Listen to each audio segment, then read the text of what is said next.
Don't mind. Sorry for that loudness. Can you guys hear me? Is this music too loud? I'm just like, take a deep breath in, get into a relaxed state, Let's like raise our vibrations, like whatever yeah, give a stretch, get some circulation going. It's so good to see you, Alicia, Anne, and Nancy. I love you. There's love in this room, okay? So hopefully Mary will join us. But one second, I'm just trying to, I have a little bit of, so you guys have journals in front of you and you can always chat. So if you want to just put into the chat just your name, a little bit about you, just to save on time. We don't want to go deeply into introductions, but basically just put your name and where you're from, where you're located, and just what your intention is for tonight. Put it into the chat if you don't mind. Take a minute to do that while I get this out. You know how to do that? Everybody know how to do that? Everybody know how to do that? So I didn't want to overwhelm you with a lot of homework pre-prep, and I'm sorry for the confusing messaging and my poor marketing around this, but really this is about meeting your future self and whatever struggles, obstacles, things that we have been held back by. And yeah, take a minute to put your name in, where you're from, and what your intention is for tonight into the chat. And it's really about rewriting the script. So it's going to be, we're going to use journal prompts, and we're going to do some envisioning work. And it's kind of meditative. I'll be using NLP, and I'll explain what that is. And it's just going to be really great.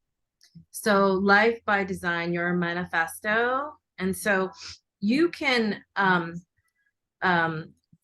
if anything doesn't make sense to you, or you have a comment or questions, feel free to just jump in, because we have a small group here. But really, there's 4 foundational pathways to transform habits. And our habits feed into our choices, our motivation, our desires, and our meaning of our life. And our ability and capacity to self-heal and to recover. And so we're going to be going over some emotional patterns, beliefs, our compulsions and habits. So this is the stuff that you'll be journaling about. So make sure you have your journal in front of you, or pieces of paper, or whatever you can scrap, napkins to scribble on. And we'll get started. So just quickly, what is NLP? I'm trained in NLP, neuro-linguistic programming, and it's a psychological approach. A lot of psychotherapists actually add this training on to behavioral therapy, like cognitive behavioral therapy. And so we're really using components of mental and emotional feelings, memories, and using words and associations to create meaning. And then basically we kind of mirror our own perceptions and reflect what perceptions that we may have received around us. But I'll take you through that. And so basically NLP is a really powerful technique in rewriting the script and creating new meanings around your memorized experiences. If you guys have any questions. So why is there such a high failure rate in weight loss and, you know, in healing ourselves, and really having more success and wealth and having positive, nourishing, um, equanimous relationships. A lot of it has to do with our habits. It has to do with beliefs, our fear of failure, our fear of change, and resignation, maybe because you failed and failed and failed again, you know, multiple relationship failures in the past, or losses, you know, when we have personal life losses or emotional losses, we can cope very differently. We can either disconnect, or we can rev up into a hyper vigilant state. And we can get into stories that just so you know, this is kind of why sometimes we get stuck in our ability to move forward. Okay, so when you get your journal out, I want you to think about this question, and I kind of gave you some pre little light prep thinking to do, so maybe you have this answer right away. But oh, sorry about that. So what does the next 30, 60, 90, 180 days, what is the single most important thing you desire to materialize? And you could put it into the chat. You could journal it on your in your book.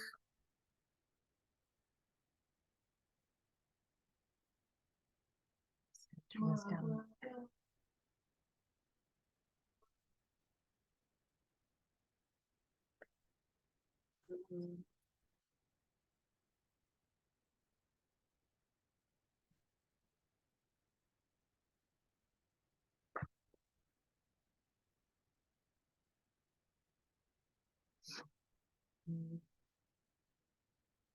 What is the single most important thing you desire to materialize?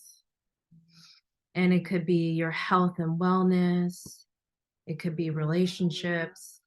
It could be wealth and prosperity. I want you to write down a few different phrases or words. You don't have to write like, you know, like huge sentences. Just write what is the single most important thing that comes to mind. So if you have that, you could put that into the chat too, just like if your single most important um, thing you desire. So, gosh, I don't know why this is on a timer. What is a manifesto? So manifesto is really promoting a new idea with prescriptive notions.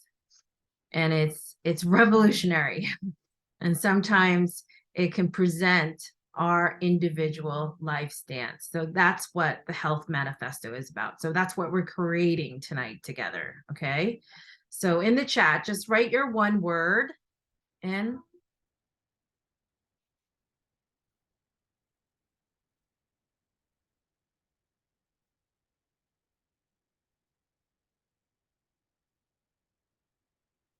All right.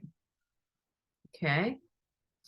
So, um, okay. So Alicia said travel.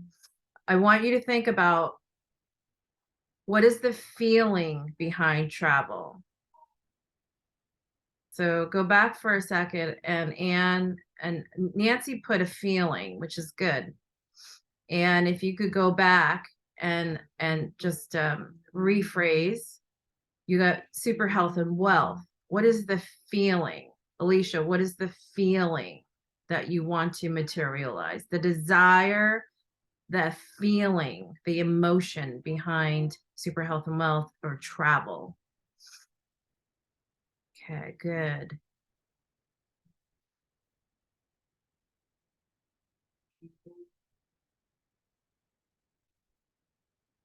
Okay. happiness. Okay. All right.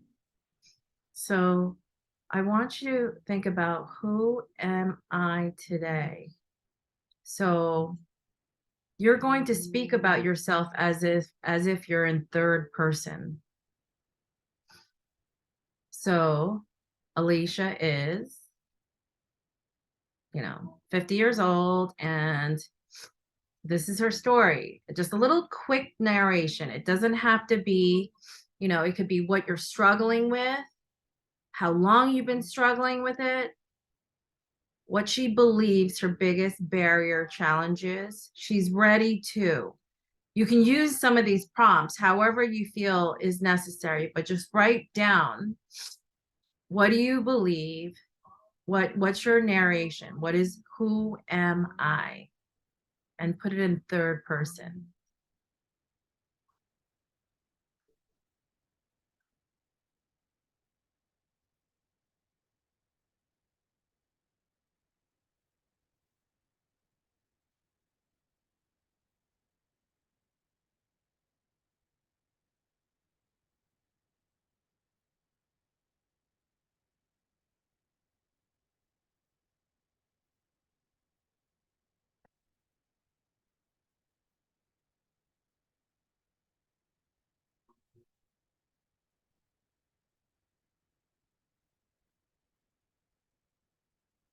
And if you can't articulate, just be simple. That's okay to be just simple.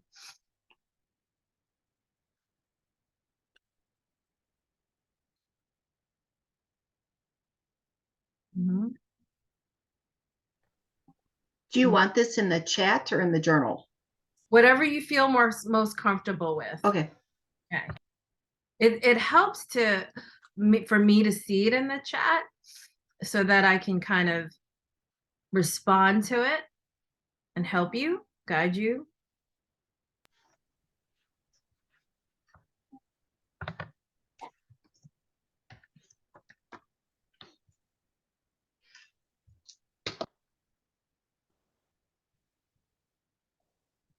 We're answering that question, who am I today?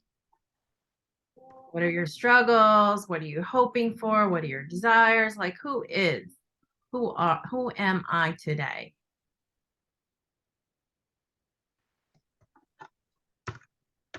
Nancy is a retired senior at crossroads, seeking to create her best life, her best chapter, full of love and happiness. Okay, once you get that, I want you to think about, how do others perceive me? Okay, Alicia is always preoccupied with others, their wants and needs. She's always wanting to help others and be kind. Awesome. But how do they perceive you? What's the descriptor? If you had to put a personality descriptor, is she a helper? Is she, like a fire starter? Is she, like, put a really descriptive term about how others perceive you. Like, get creative with your words.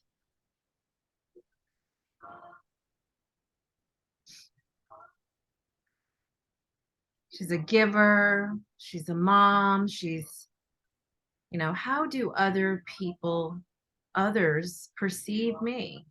How do you think others are perceiving me? Okay. Survivor. Okay.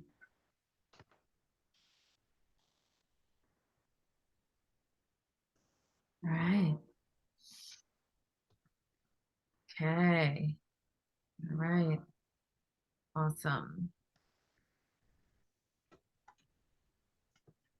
Nice, Nancy. People perceive you as resilient, responsible, dependable. Are some of these words resonating with anybody else? When we put in this chat, we can kind of share. Concerned about others, organized, get her done kind of girl. She sure is. Yeah. So any of this resonate with anybody else? Okay, you could just accept that. So just quick little learning um moment, but this is from Joe Dispenza's book, Breaking the Barrier, the breaking the oh gosh, now breaking the barrier of yourself, breaking the habits of being yourself. The biological model of change. We want to move from unconscious to conscious. That means sometimes, we are constantly living in the past, or we're really kind of, you know, with what's comfortable. But in order to really be able to start making changes, it's about relearning how we do things, reprogramming, and creating a new energy around our future self. So just wanted to mention that. And how we do that is feeling. So when we're feeling, we're actually engaging our conscious thoughts, our rational problem solving brain, our emotional brain, and our instinctual brain. So we go from feeling to doing, and then we become. So this is just in principle and philosophy. And all of you are very smart, so I know you're getting this. So 5% of our thinking is really about logic and reasoning. And we constantly reason ourselves out of, you know, our ability to do more or um, um, have more success, have more time, more freedom. We constantly rationalize. But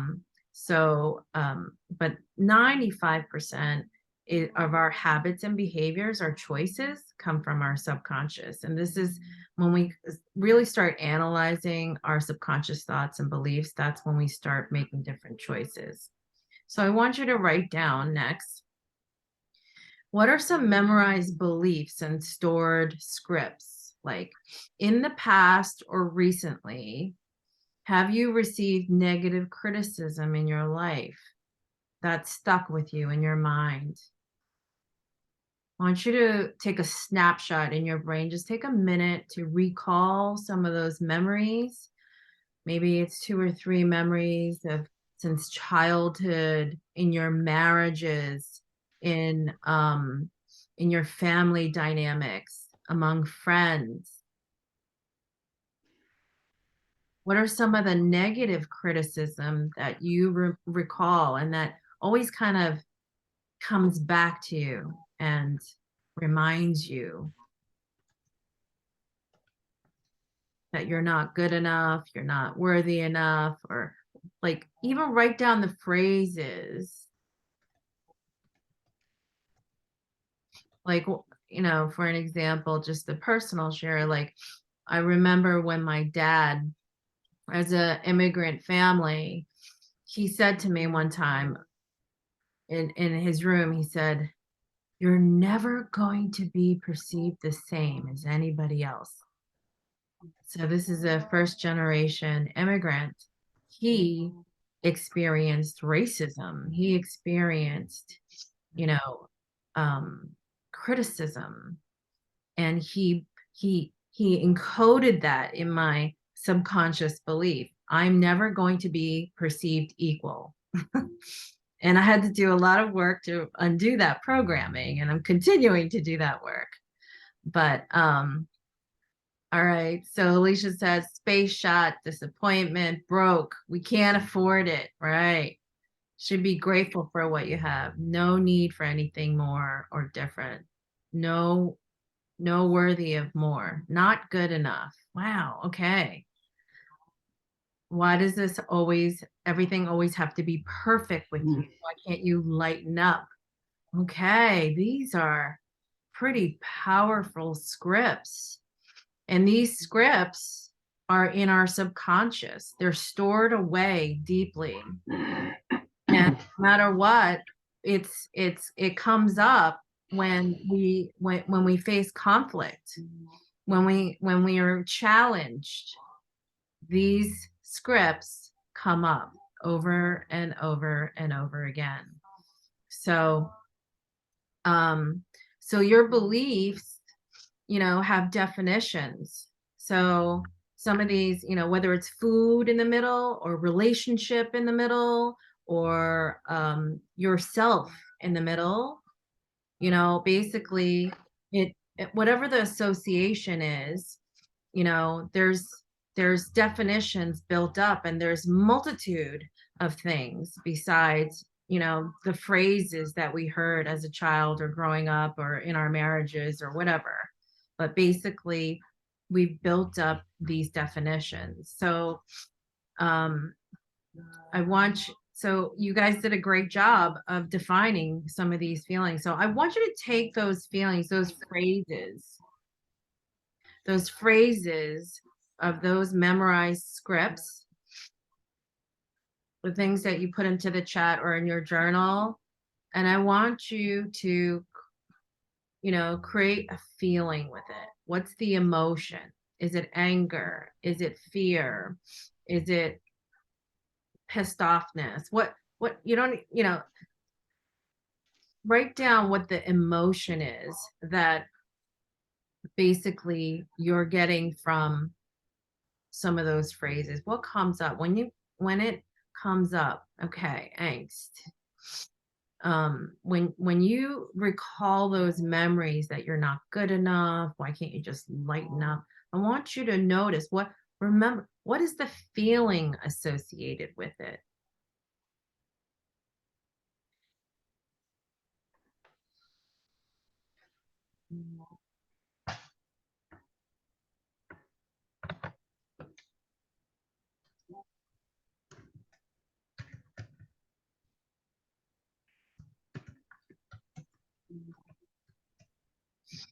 And then I want you to take that, once you write down the feeling, I want you to left field for dead. Wow, that's okay. Sad, alone, anxious. And now, like, once you put the feeling and emotion, when those words come up and stick in your mind, and you feel sad, alone, anxious, or left in the field for dead, I want you to drop into your body for a second.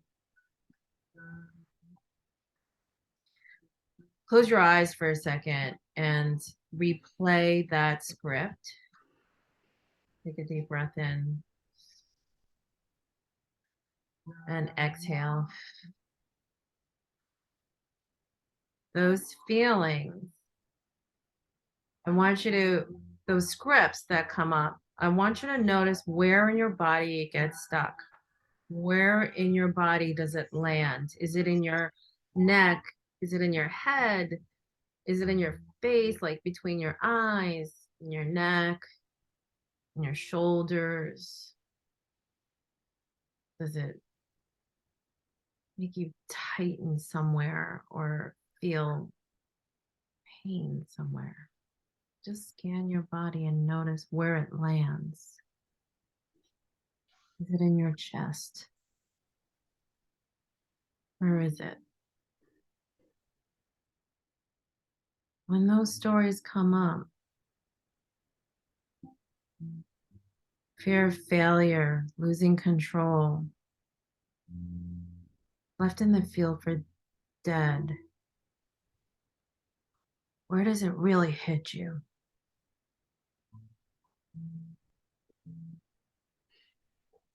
So there's a direct association. When these feelings and scripts come up, there's a direct association to your physiological self. So if it's in your throat and your shoulders, there's like an energetic response, like, I don't have a voice. What's going on? I don't have a voice, right? If it's, where else in your body is it getting stuck? And this is how people get sick. This is how symptoms come up physically. And believe it or not, those anxious thoughts, those memorized beliefs that we have in the stored scripts actually affect, people develop cancers in their gut, feeling punched in the gut.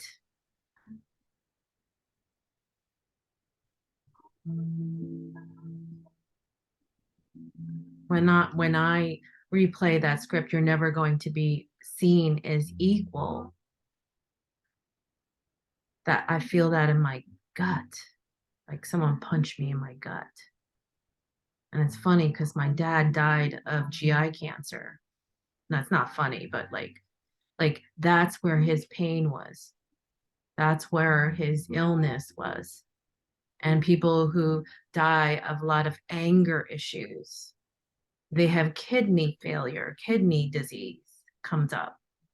So there is a direct correlation between our mind, our potent thinking that actually translate to our physical self. It's just amazing. And is that like scientific evidence based? Not necessarily, but it's, for hundreds and thousands of years, if you look back at how, if somebody was studied their emotions and their childhood and their thinking, and there's more neuroscience and studies that are growing evidence around this, there is a direct correlation. So notice where it gets stuck. Is it in your chest? Is it in your head, in your neck, in your throat, in your back? So some of these are your current definitions. Feeling sad, alone, anxious. So whatever you journaled on your paper,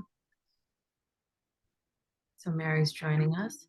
Whatever you journaled on your paper, I want you to write down what is the number one like hurt feeling that comes from those old stories and scripts.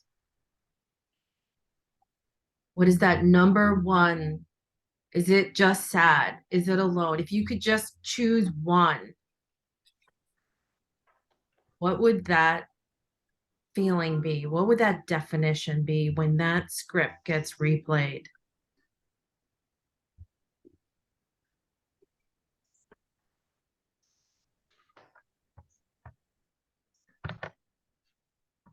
Hi, Mary. I'm glad you made it. We are currently, My camera's not working. Sorry about that. that's okay. So we're currently talking about emotions that come up when we have had an old script. Sorry, guys, I'm just going to catch Mary up for a quick second. So I want you to journal on your paper. What is the most memorized belief or script criticism from childhood, from your marriage, from your family, from friends? What is that negative criticism that's most memorable in your mind, sticks in your mind? And write that memorized script down. Write the phrase down that you repeat in your head, the criticism. And write down the feeling associated with that criticism. We're writing down the feelings. So Nancy said, feeling lost, losing my identity. So oftentimes we make choice in our subconscious thoughts that this is the truth. This is the truth of, I'm a failure. I'm left in field for dead, like, I'm not good enough. These stories, why can't you lighten up? Why does everything always have to be perfect? You're a big disappointment. These really mean things that have been said to you or heard or implied over the years. There's definitions of feelings and feeling inadequate. And Mary, I want you to take that to the next step, and I want you to scan your body, take a deep breath into it, and notice, where does inadequate land? Where does it drop into your body for a second? Close your eyes and notice, where does it land in your chest, in your gut? Where does it physically land in your body? Because we store some of these scripts in our body, and that's how we get sick. So beliefs have the power to create and the power to destroy. So Mary said, in the chest. And it is true. Sometimes these stories that have been told by our family members or our parents, it wasn't intentional. It was their human experience that they kind of laid upon us. Or, you know, your spouses, that's their experience. And we're often receiving this experience around us. And as women, especially, we just take it on. We take on so much and said, I can handle it. We just take on more and more and more and more. And there's no limitations over time. And what it does is it compounds. And it disempowers us. And so this is all about recreating our identity. It's about recreating those scripts. Okay. All right. So, Nancy, do you have a place in your body that it lands?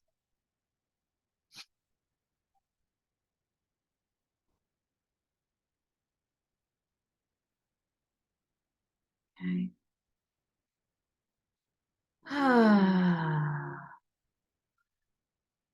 Yeah, so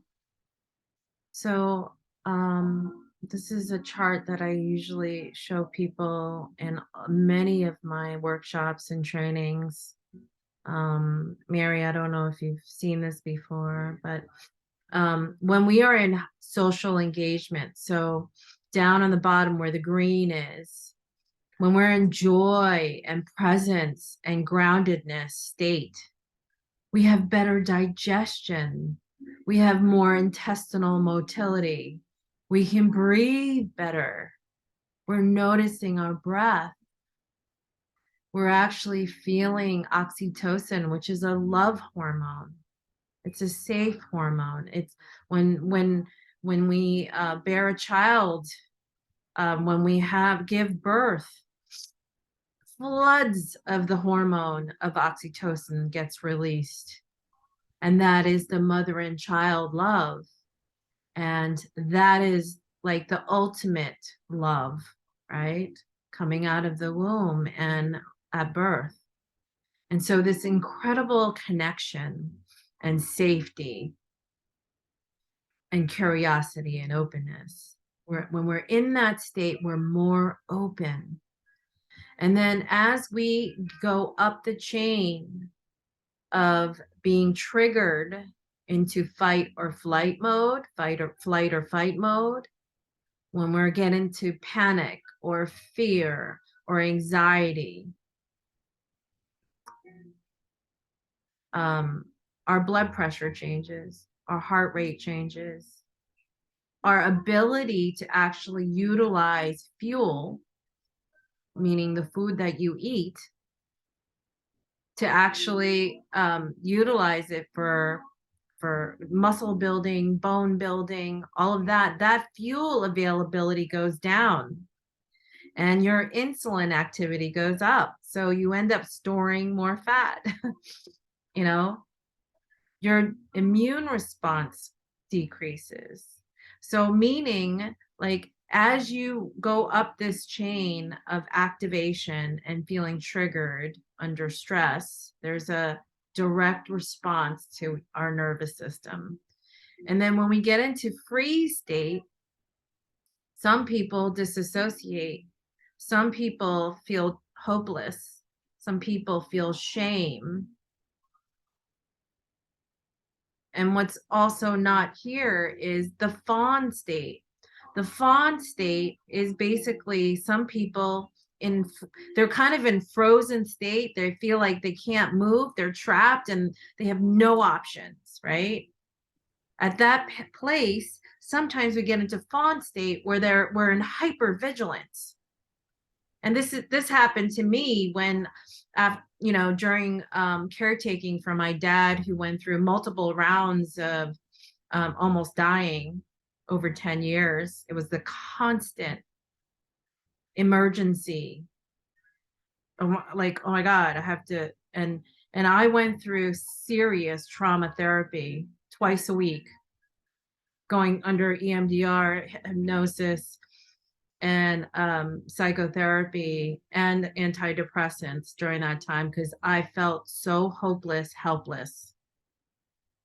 And when we are in that free state, our physical self actually starts shutting down. Our ability to actually absorb nutrition, our sexual response, our social behavior, our awareness completely shuts down. And some people go into overdrive. Like I went into overdrive of hypervigilance. I couldn't turn it off. Can anybody relate to that? Hypervigilance?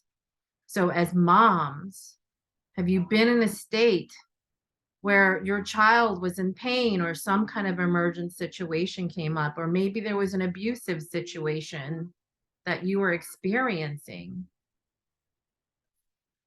and you get into hypervigilance? It's like, oh my God, I have to fix the problem. I have to fix the problem right now. You tend to over focus.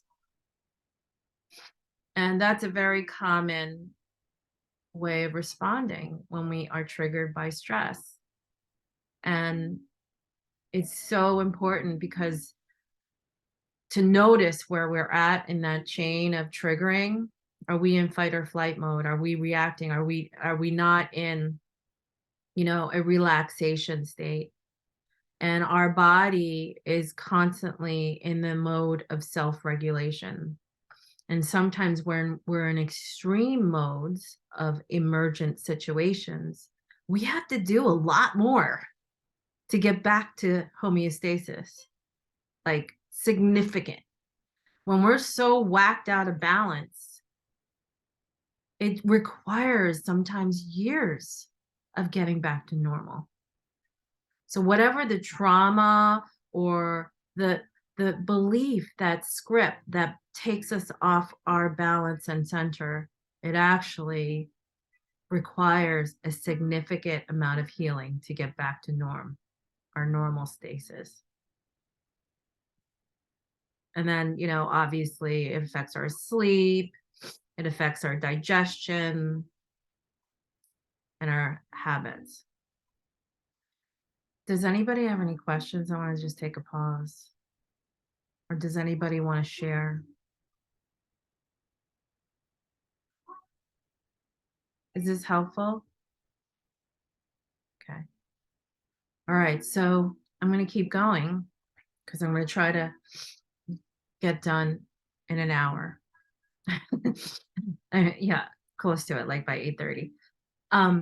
So old habits and change happens through reprogramming, but habits are wired through our memorized emotions.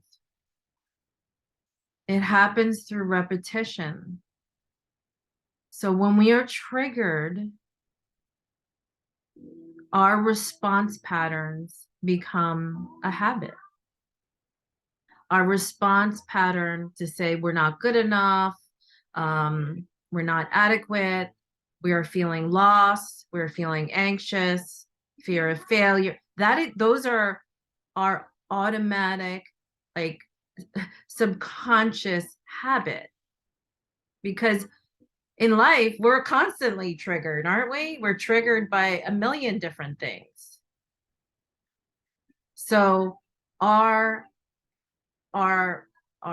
old scripts that keep us from moving forward actually becomes a habit. It becomes a repetition. It's our autopilot response. So I want you to think about those habits. When you are triggered, hold on a second. When you are triggered,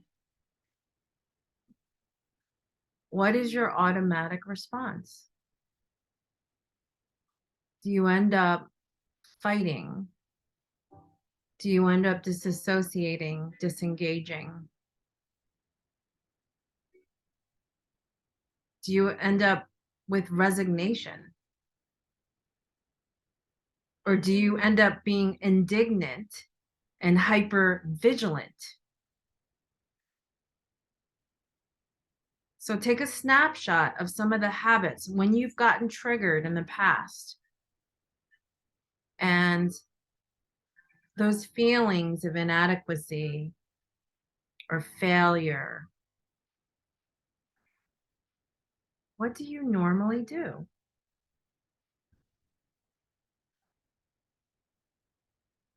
And maybe there's different phases of it. Because when I go through fear of failure and being an entrepreneur and being responsible for myself, only nobody gives me a paycheck and having to, try different things. And, what Mary says, withdraw. Sometimes we withdraw. Sometimes we get into fight or flight mode. We're like, don't tell me. I'm going to fight for this. You're not allowed to do this, or, what is your typical response? So just write down what your typical response pattern would be. Do you end up resisting? Do you end up sabotaging yourself? Do you go to other addictions like alcohol, food, relationship? Do you try to self-soothe through relationship? Nancy says emotional eating. But I know plenty of people who go to relationship as a way of validating, as a way of soothing, instead of creating self-soothing practices. Their automatic pilot is to find a savior, find someone who's going to fix the problem for you. So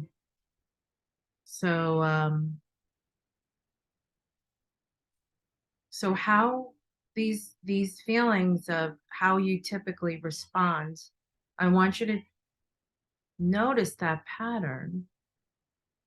How did that pattern actually prevent you from doing something more for yourself? How did that pattern actually prevent you from getting what you want? From having that feeling of joy and happiness?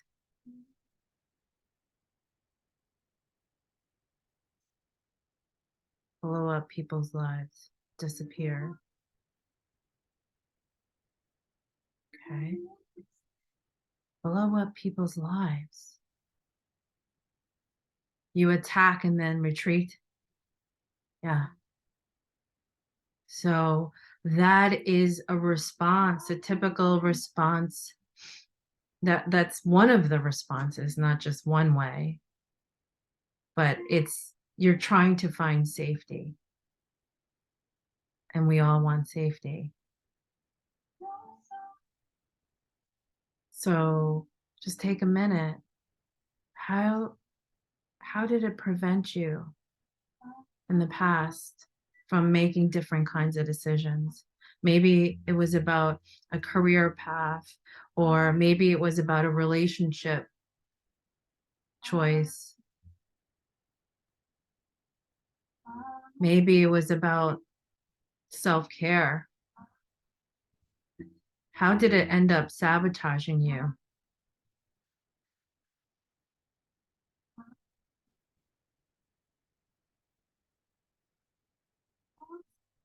I want to keep going. So there's two states of mind and body. This is also in Joe Dispenza's book, Breaking the Habit of Being You. When we're in survival mode, we're in contraction, catabolism. We're in a freeze, flight, fight state. We're in emergency state. And our vision becomes very hyper focused on safety, on protection, on I have to save myself.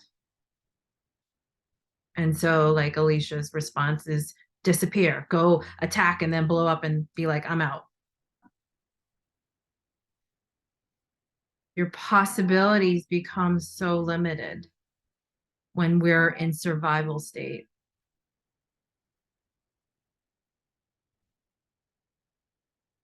We can't be in creation mode. So the opposite of survival is creation or co-creation, where we're in repair mode, we're in homeostasis. Sorry, that's a typo there. We're in expansion. We want health. We want love, joy, trust.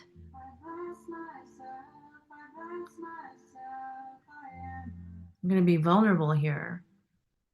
Like as part of my New Year's and what going through what I need to go through to be able to serve the people I want to serve. Like, you know, the word trust came up for me. And there were stories about trust in my past. And trust was this single thread that ended up in my family relationships, in my romantic relationships. So, and it ended up being a thread that about, am I trusting myself? So I had to do some deep work and hypnotherapy and all this stuff. I'm like, really? And I'm continuing to work on this thread of what does trust mean and how does trust show up?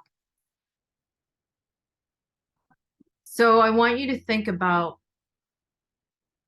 what is the one thing? What is that struggle? What is that one underlying theme that keeps you stuck? What has been sabotaged? What has been stolen from you with those storylines?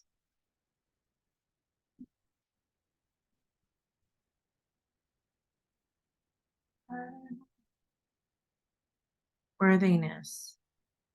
Yeah. Worthiness.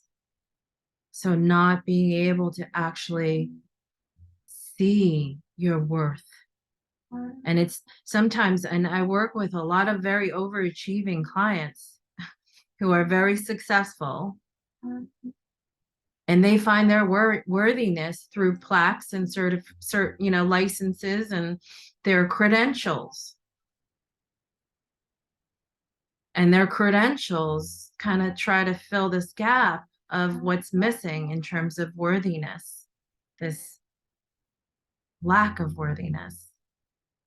It's a validation from their external world to actually create some worth. So what is that one word theme, that thread across all of your feelings when those storylines come up?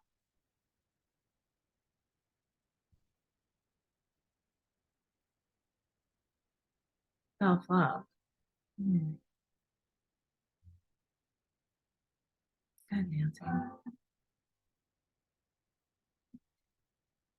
So when we don't know how to self-love, when we never taught ourselves to self-love, we become bereft of love. No matter how much we surround ourselves with the things that look like love, sound like love, right? but we sometimes have to learn these things. We have to practice. And I'm sure you've seen Maslow's hierarchy of needs. So that one word theme might fall into this pyramid. At the bottom, we're in survival. We need our physiological needs met: food, water, warmth, rest, sleep. At the next level, we need to feel secure and safe, organized, have a role in our family, have stability. Another up level, we need to feel belongingness in relationships and intimacy, whether romantic or, familial intimacy with friendships. There needs to be social belongingness. And then we need to feel, this is every fundamental, Abraham Maslow was a psychiatrist back in the 1920s, and he studied thousands of people. And these are human fundamental needs that everybody needs. We need to feel accomplished. Everybody needs to feel like they have status or some competency. And at the height of it all, at our pinnacle, when we feel fulfilled, it's really about achieving self-actualization. This is my authentic self. And it takes a lot of work to really recognize that and see that. But let me ask you this, in this pyramid hierarchy of needs, what was missing in your childhood? What was missing in your marriage? What was missing in your family or somewhere along the way that got lost? An unmet need that it still exists today.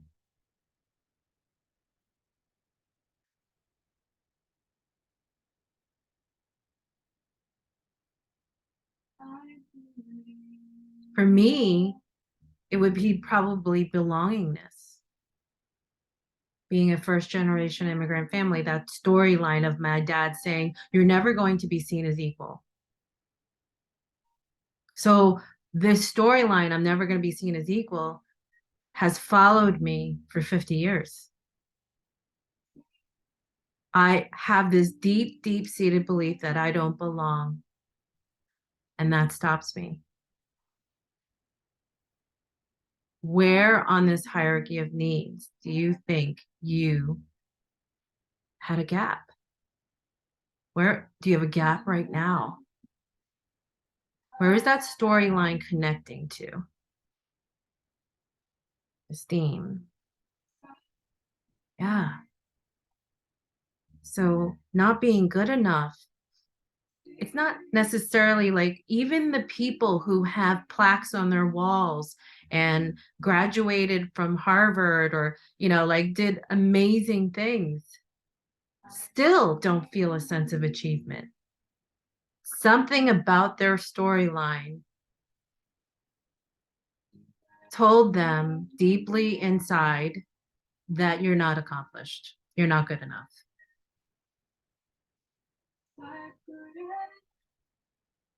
Felicia says physiological, the safety part of it. Somewhere along Alicia's line, some of the physiological needs were unmet, but also the safety aspect of it. So that is a storyline that you're carrying with you no matter where you go, in your relationships, in your invitation to having more money and wealth, in your desire to travel and have freedom. That fear comes from not having the feeling of safety.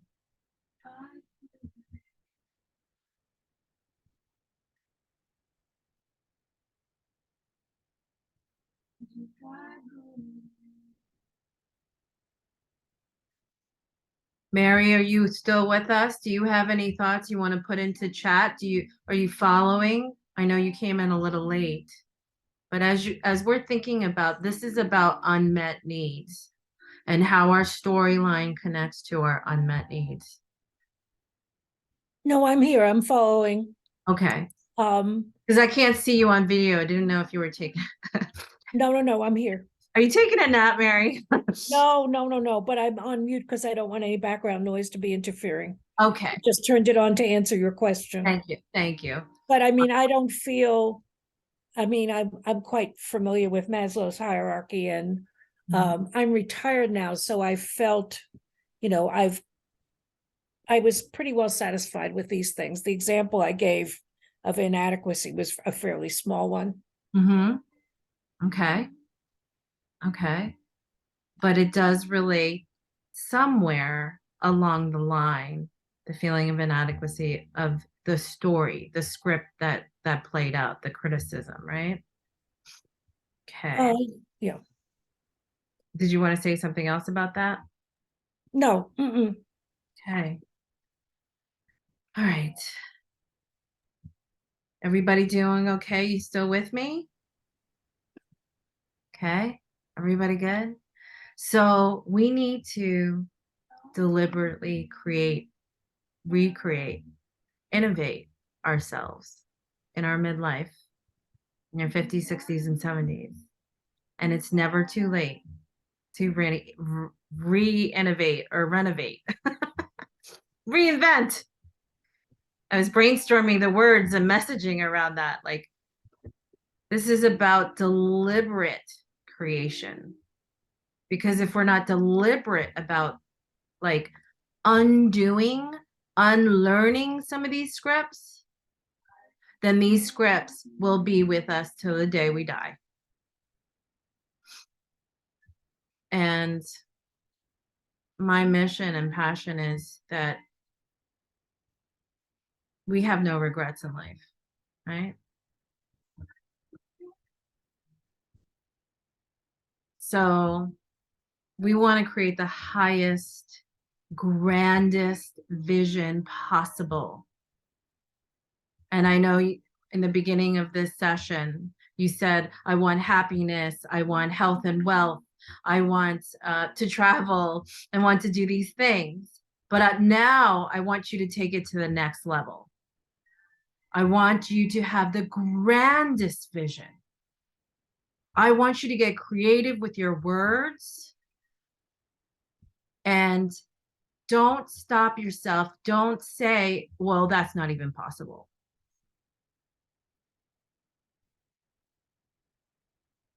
I want you to envision and imagine.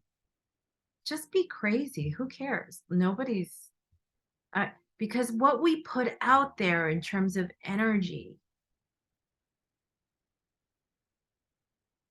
is what we're inviting in to our lives.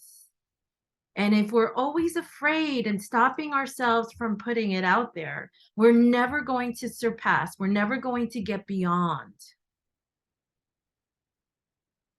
And it's never too late. I don't care if you're 60, 70, 50, 80 years old.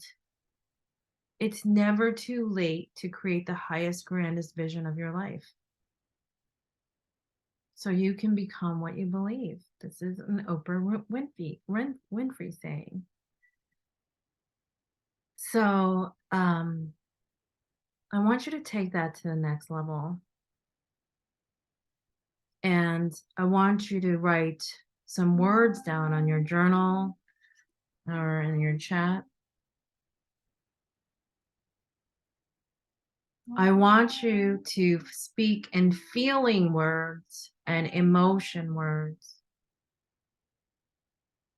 If it was health and wealth as your greatest single desire over the next 6 months and the next year, I want you to put it into feeling words. What does it feel like? Like the ultimate, the grandest vision. Juiciness. Like you can see it, you can hear it, you could taste it, feel it. I want you to get descriptive. And I want you to write a paragraph right now, like a short paragraph, like 3 or 4 sentences of you're dropping into that future state right now. You're dropping into that future state. Take a few minutes, or if you have to, or just drop into the future state and be really super descriptive. Like, I live here surrounded by water and trees, and I'm traveling the world. I'm getting off on planes in this country, and I'm meeting wonderful people, and they're inviting me. I want you to get really super imaginative, be super descriptive with your words, and put it into feeling words, even like the time of day, the time of year, what you're doing.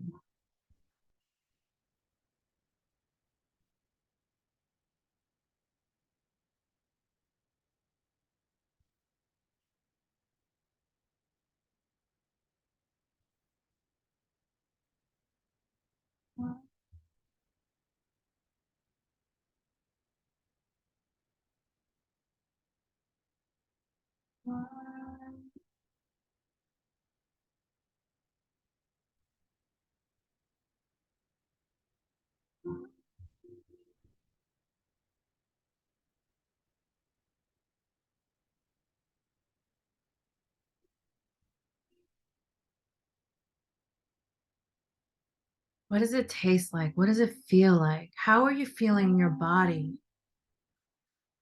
What is the expression on your face? Who's around you? Where do you live? Like, what's the feeling that you have?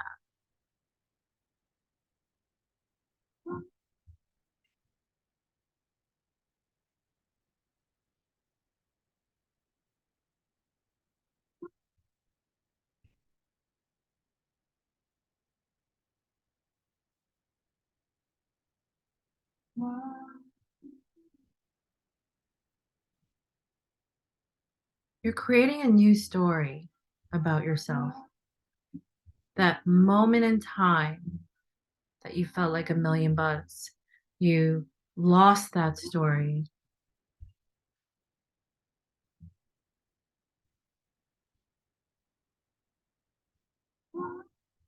What are you wearing? How are you walking? Are you running? Are you sitting? What's the general feeling?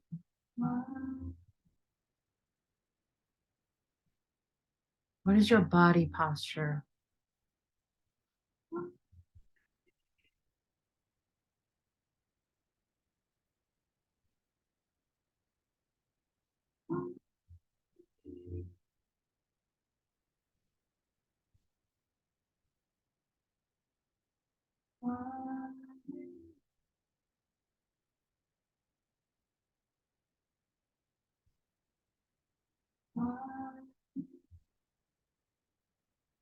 Be super descriptive. The more descriptive with your words,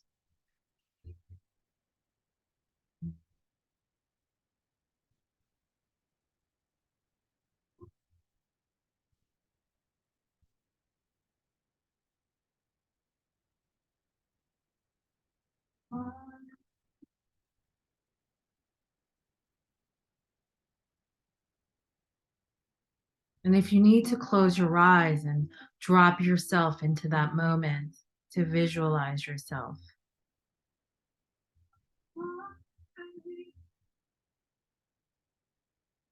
To capture that like a film, like a snapshot on a camera.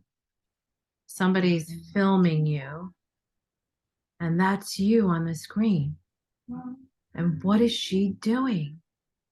How is she feeling? What's her expression? My chat screen is frozen. I'm unable to continue my paragraph. Oh no. Yeah. I can't move it at all further or even enter. Just so you know, I don't know if anyone else is having that problem. Okay, you could just journal on your in your notebook, Mary. Yeah,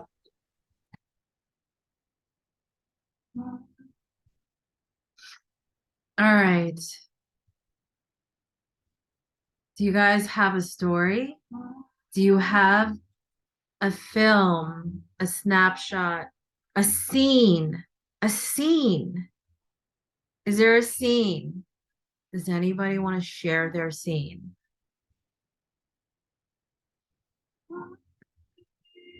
Anybody? And no scene is stupid. If you don't feel comfortable, that's fine, but nothing stupid, no judgment here.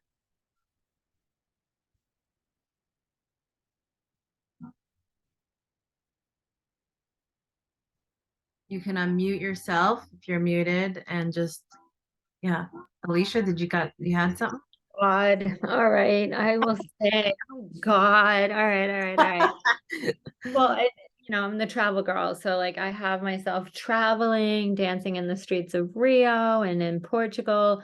I really want to go to Nazaré and Porto, and I want to go north of Lisbon. And capoeira is a big thing, and samba. So I see myself doing more dancing and in warm, scantily clad places. Scantily clad clothes. Not wearing much. Yeah. No, I don't really care about that. Yeah. Yeah. Okay. Not like her in the picture, right? Yeah. Okay. Yeah. Yeah. I Bring love- it. And what's And yeah. go ahead. I've been working on, well, from so many years of, like the hardship or, like I've been working on opening up the heart and shoulders and being confident. And so I wrote that in my paragraph too, like I even went to like what is it, chiropractor, and he was like, oh my God, you're all rounded, and I was like, so I'm working on that, like I see myself, like, oh, dancing and Yeah. yeah. Love Shoot. All right. So yeah. And also like there's like some Airbnb. I would love to have some sort of income coming in where it's not it's just not so difficult, put it that way. It's not so dollar for dollar or hour for hour, so having like some sort of money it. flow. Yeah. Money flow. Yeah. Okay. Yeah. Money is huge. Money is Huge. energy. Huge, huge, huge. So yeah. So yeah. So Okay.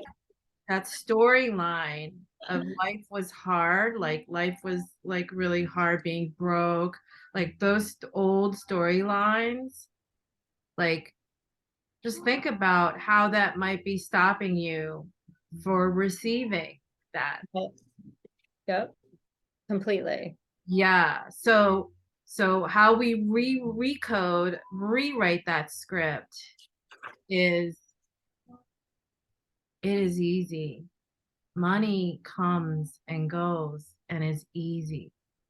It is. Well, when I'm not like super focused, if I focus on it, it like disappears, but if I don't, then it seems to be there, like paying my bills, and I'm okay.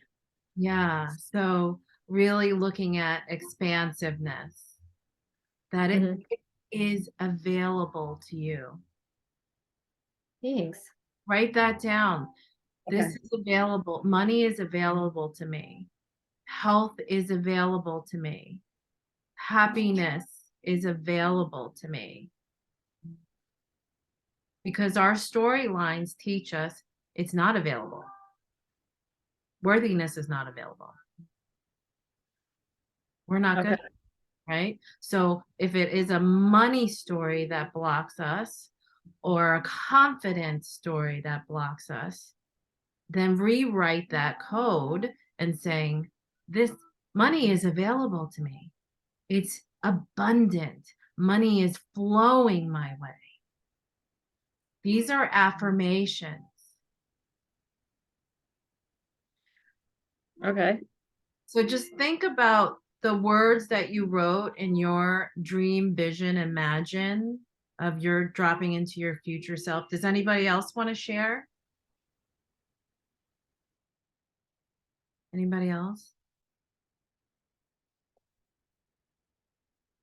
Anne, Nancy, Mary? Nobody? I'll say some things. All right. So my first statement I wrote was life is effortless. Ooh, good one. I want to be, I want my life to be easygoing. I want to find beauty every day. Whenever I envision myself, it's always in a warm climate. There's always sun. I don't have to wear a lot of clothes. You're scantily clad too. I want to Scantily live clad. more in the moment, tune more into my feelings, not be so much in my head. Don't want to judge myself. I don't want to judge others. I want to be happy with my physical appearance. I want to be open to new experiences and people and be free of doubt, anxiety, or fear. Love that. Yeah. Okay, so that's being free of what you're letting go. But when we focus on the words of effortless, like, doesn't that have a vibration energy around that word? Effortless.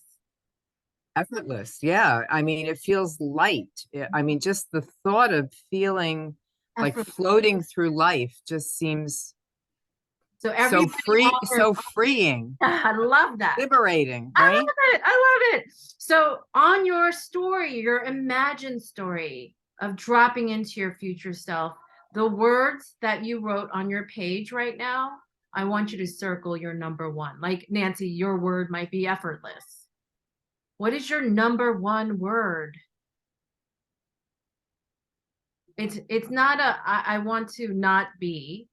It's more of a pro-creative word with energy that's behind it. Like one single word that actually creates energy and creates synergy and imagination and a feeling around how you want to drop into yourself. What's that one word?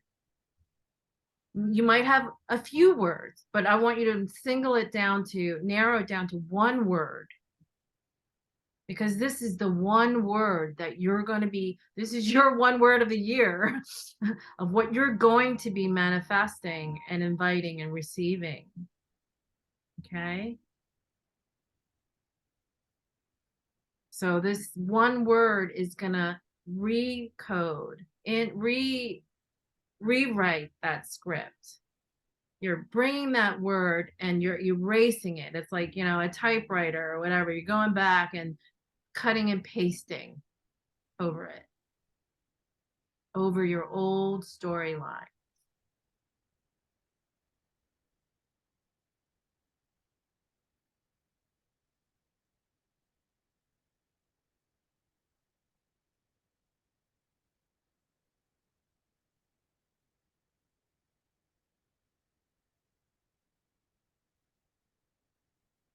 And it should be the essential word. It can be any word, and you choose. You create the definition around that word through your story, your new story. All right. Anybody else want to share?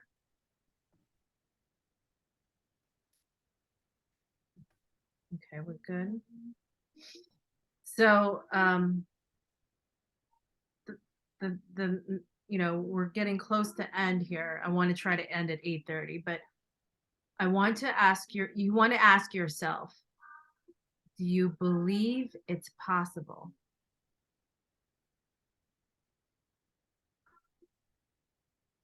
I want you to all close your eyes and just kind of like close your eyes and take a comfortable breath into this vision of yourself. And And I want you to think about, oh, sorry. Not what I wanted. I want you to drop into that vision of yourself. And I want you to notice where in your body it lights up. Imagine your one word. Where in your body, where does effortless light up? Where does your one word light up on your body? And I want you to put your hand where that part of your body lights up.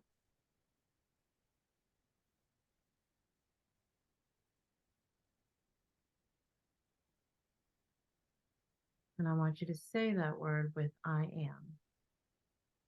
I am. I belong. I am effortless. I am. This is what I believe. You can repeat those words after me. I am your word. I am. This is who I am. This is what I believe.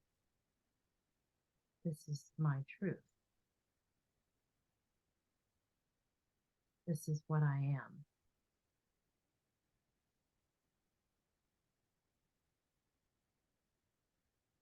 Put your hand on that spot in your body where it lights up. Get your head, your heart, your arms, your neck, your gut, wherever it might be. Just breathe into that and really, really seep that feeling of that word. I want you to almost like create an energy in your body around that word. It's energy. You may feel warmth around it. Maybe there's heat coming from your hand around it. Maybe there's a slight buzz. Say, this is what I am.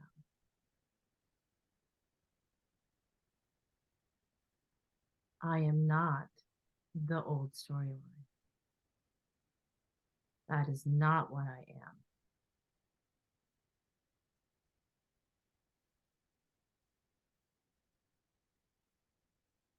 I am your word.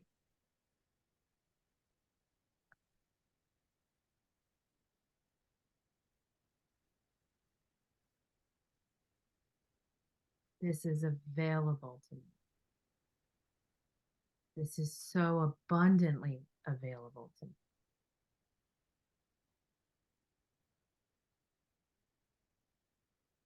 My health, my wealth, my joy, my effortlessness, my prosperity.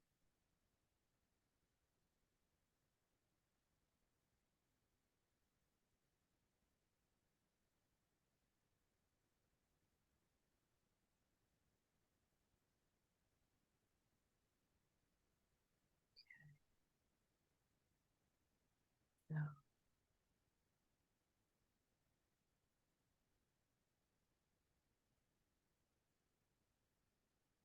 breathe into it. Breathe into that part of your body that needs healing. I am. I am that. I am not the old storyline. That is not who I am.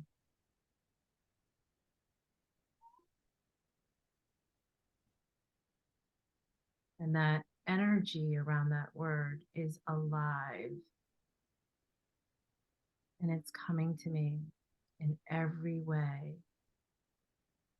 I am ready to receive that word. It's available to me.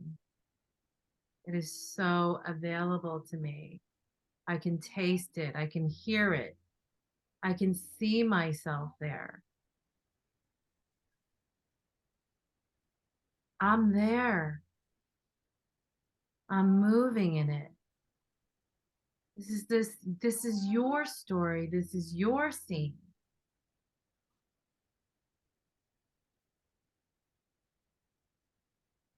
It is totally possible.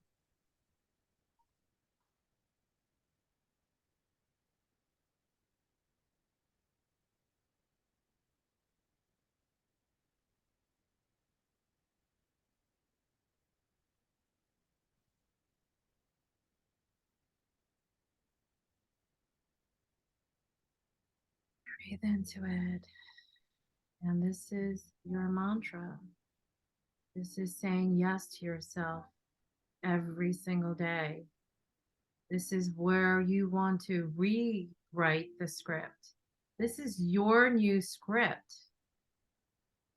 That scene you just created is you. That is you. The old story is not you. The new story is you.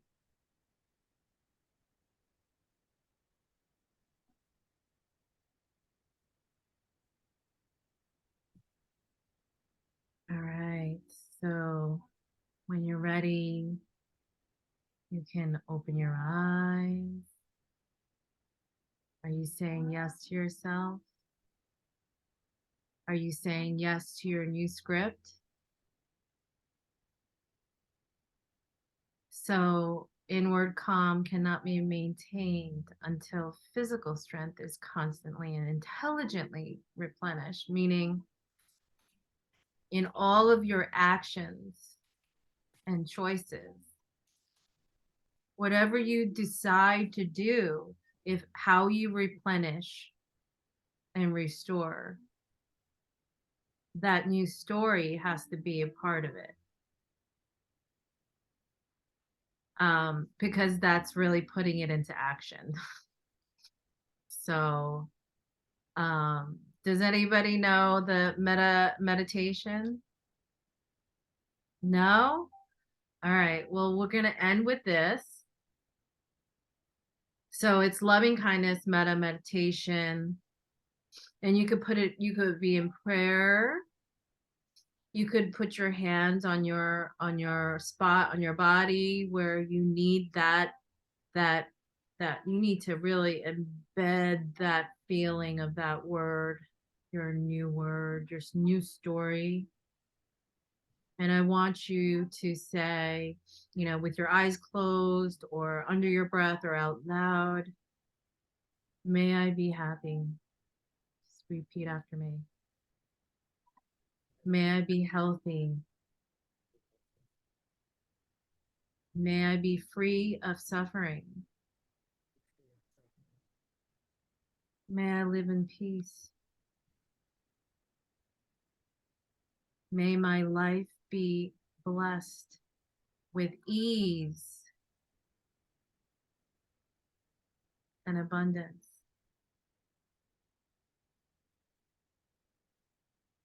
And I want you to envision, if you have your eyes closed, envision yourself. That little girl in front of you is you. She's sitting in the room, she's sitting in the sun in that beautiful place in Rio or wherever she's traveling to, wherever she's going. I want you to envision you there. You're stepping outside of your body and you're looking at you as that girl, as that woman of confidence. And I want you to say, may you be happy. Send her off. May you be healthy. May you be free from suffering. May you live in peace. May your life be blessed with ease. May you have abundance all around you. That is you in front of you, that vision of you. You're sending her off.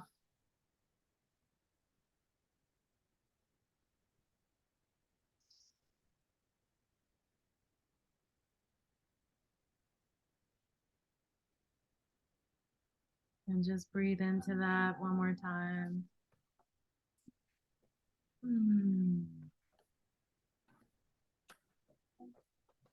All right. So that wraps this session up. And this is the work of just one 90-minute session. And I want, if you're really struggling from going from the old storylines to the new storylines, and what that means in terms of getting you there, that's a transition. That is work. That's practice, repetition. That's habits. And that's the value of working with a coach. Working with a third party, being an objective witness to your experience, because we bump against interference all the time. And so I always say I'm an active observer in your life as a coach, because basically we don't see sometimes our blind spots. But when we have a guide, a coach, a partner, you know, we're able to kind of point out, like, well, did you notice this is happening? Sometimes we don't notice our patterns. So I want to invite you guys, if you want to have a one-on-one chat with me, or if it's not for you, but someone who really wants to make that transformation, because the work that I'm doing is an inside out job. Because your health recovery, that's really like the ultimate outcome, is like health, your best health at possible that you can attain at this point. No matter what part of the journey you're on, whatever part of the chapter you're on, you want to do whatever you can, and conventional medicine isn't going to be the solution, right? But these old storylines directly relate to your physical self. And we want to reprogram that and prevent disease and metabolic disorders.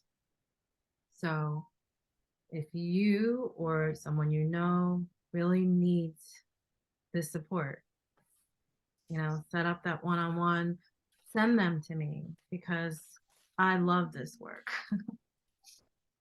Okay, so you are invited to reach out to me if you want to have a 1-hour focus session just on you, on what those, Nancy, you and I already did that, but we want to take it to the next step, but like what those steps could look like for you. All right, so it's 8:30. You did it. How was that? Give me one takeaway in the chat, or unmute yourself. Tell me what you thought of this. I would love to hear. I think it's transformative. I think it's really good. I mean, it gives you a lot to think about. Mm-hmm. Did you experience a shift tonight? Did you all experience some sort of shift tonight with your mindset? Yes, anything's possible. Okay. Yes. I think this is amazing. Like, thank you so much. For me, it's it's definitely like take the time, the affirmations, pay attention to your health and wealth and well-being. And I don't always, I get so caught up in business and children and other people, like I said, that I'm always like, oh, I'll get back to me, next year, the following year.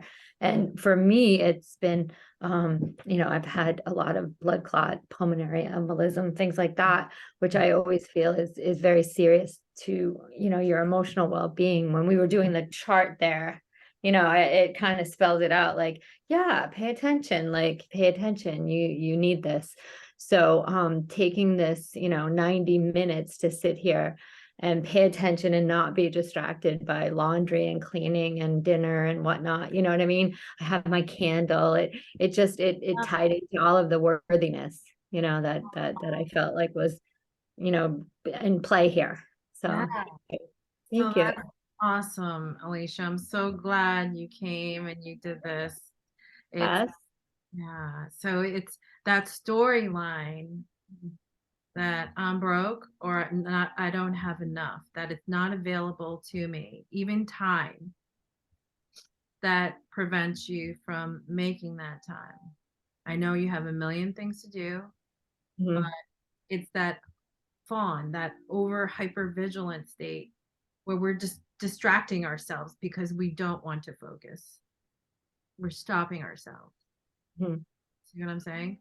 So just like that homeostasis chart, we want to get back to balance. And it takes a lot of effort sometimes to like get back to balance. It takes practice and repetition and work. So I am so grateful for you ladies for joining me tonight and making it super special with your shares. And I hope you experienced a shift. And I hope you can take these new storylines. Validates me. I'm not visible. Yes, you are visible. Right. That voice. Right? Yes. Yeah. It's Yeah. like you need to be Yeah. right. So thank you. All Thank right. you. Thank you so much, everyone. And yeah, just stay tuned. And Okay, thank you. Thank you very much, Night. Tina. okay, Night, thank team. Good night. you for joining. Okay. Night, everybody. Happy New Year. Happy New Year. Night. Good night.